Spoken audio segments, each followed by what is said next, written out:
মহসিন নাকভিকে ৮ বার নাকি ফোন দিয়েছেন জয়শা, একবারও সেই ফোন ধরেননি মহসিন নাকভি। এমন খবরই প্রকাশ করেছে পাকিস্তানের গণমাধ্যম। আপনি হয়তো শুনে খুব খুশি হচ্ছেন, কিন্তু বাস্তবতা হচ্ছে খুশি হওয়ার তেমন কোনো কারণ নাই। রিসেন্ট যে খবর বা সবশেষ খবর, সেটা হচ্ছে পাকিস্তান বিশ্বকাপ বয়কট করছে না।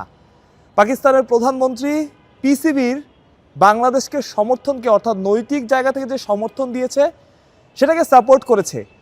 তবে পাকিস্তানের বিশ্বকাপ বয়কটের যে সম্ভাবনা ছিল বা যে আলোচনা চলছিল, সেটাকে একরকম নাকচি করে দিয়েছে। এর কারণ বড় রকমের আর্থিক ক্ষতি।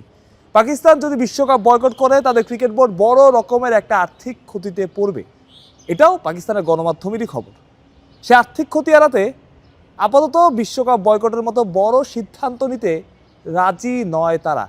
আগামীকাল সিদ্ধান্ত আসবে, বলা হয়েছিল শুক্র বা সোমবার সিদ্ধান্ত জানানো হবে। তবে সেই সিদ্ধান্তটা আসতে পারে আগামীকাল শুক্রবার, যেখানে হয়তো জানিয়ে দেওয়া হবে। তারা আগেই বলেছিল plan A B C D, অর্থাৎ 4টা প্ল্যান তাদের রেডি। সেই প্ল্যান থেকে কি হবে, কি সিদ্ধান্ত তারা নেবে, সেটা হয়তো আগামীকালেই জানানো হবে। এবং সেই সিদ্ধান্তগুলো কি হতে পারে, আমরা আগেই বলেছিলাম ডিতে ছিল পাকিস্তানের বিশ্বকাপ বয়কট করা, কিন্তু আগের 3টা প্ল্যান কি? কালো আর্মব্যান্ড পরে নামা, বাংলাদেশকে জয় উৎসর্গ করা, এবং সবচাইতে বড় যেটা হতে পারে ভারতের বিপক্ষে ম্যাচ বয়কট করা। সেটা হতে পারে, সেটা সম্ভাবনা এখনও আছে। কারণ ভারতের বিপক্ষে পাকিস্তান যদি নাও খেলে, ওয়াকওভারও দিয়ে দেয়, তবুও তাদের বড় একটা সুযোগ আছে পরের রাউন্ডে ওঠার। কারণ বাকি দুই প্রতিপক্ষ খুবই দুর্বল, তাদের সাথে যদি জিতে যায়। তবে একটা জিনিস ঠিক আছে, আপনি পাকিস্তানকে এখানে দোষও দিতে পারবেন না। আপনি যদি ভাবেন যে পাকিস্তান আসলে বিশ্বকাপ বয়কট করবে, সেটা তো অনেক দূরের ব্যাপার। আপনি আমাদের কথা চিন্তা করেন, পাকিস্তানের জায়গায় যদি বাংলাদেশ ক্রিকেট থাকতো বা বিসিবি থাকতো, তারা কি এই সিদ্ধান্ত কখনো নিত? পাকিস্তান মনে করেন বিশ্বকাপটা খেলতো না, ইন্ডিয়াতে খেলতে হবে দেখে পাকিস্তান বিশ্বকাপ খেললো না। কিন্তু পরবর্তী বিসিবি কি পাকিস্তানের জন্য যতই বন্ধুত্বপূর্ণ সম্পর্ক থাকে, আপনি মেনে নিতেন না।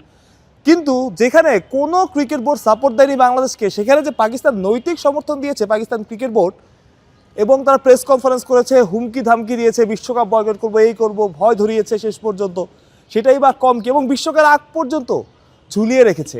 বলেছে শুক্র বা সোমবার, আগামী সোমবার সিদ্ধান্তটা তারা জানাবে।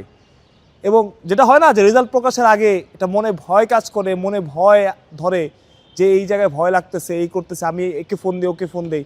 সেই কারণেই হয়তো হয়তো যদি জয়শা ফোনও দিয়ে থাকে, সেটাই হতে পারে বড় কারণ ফোন দেওয়ার। তবে সবশেষ খবর যেটা, পাকিস্তান হয়তো বা বিশ্বকাপ বয়কট করছে না, তবে সবশেষ খবর জানা হবে অর্থাৎ আগামীকাল বা সোমবার। তবে তার আগে এতটুকু খবর, পাকিস্তান যা করেছে সেটাও কিন্তু, পিসিবি যা করে সেটাও কিন্তু কম না। সুতরাং এখানে আমি দোষ দিতে পারছি না। তবে বিশ্বকাপ বয়কট করলে হয়তো বাংলাদেশ সমর্থকেরা খুশি হতো, বিশ্বকাপ বয়কট করলে হয়তো বা বাংলাদেশ ক্রিকেটের জন্য লাভ হতো, বিসিবি কি বলে আইসিসি বড় একটা ধাক্কা খেত। তবে আইসিসি ধাক্কা তাদের হুমকিতেও খেয়েছে, বিসিসিআইও খেয়েছে। এই জন্যই গেল কয়েকদিন বিভিন্ন মারফত হুমকি ধামকি, বিভিন্ন গণমাধ্যম মারফত নিষিদ্ধ হবে, পিএসএল এর প্লেয়ার দেওয়া মানে এশিয়া কাপ খেলা হবে, এইসব সবাই আসলে বুঝতে পারে। সেটাই হলো যেটা বোঝা গিয়েছিল, যে পাকিস্তান বিশ্বকাপ বয়কট করছে না। সেই সিদ্ধান্তটা হয়তো অফিসিয়ালি জানা যাবে শুক্র বা সোমবার। মাহফুজ প্রত্যয়, বিডি ক্রিক টাইম।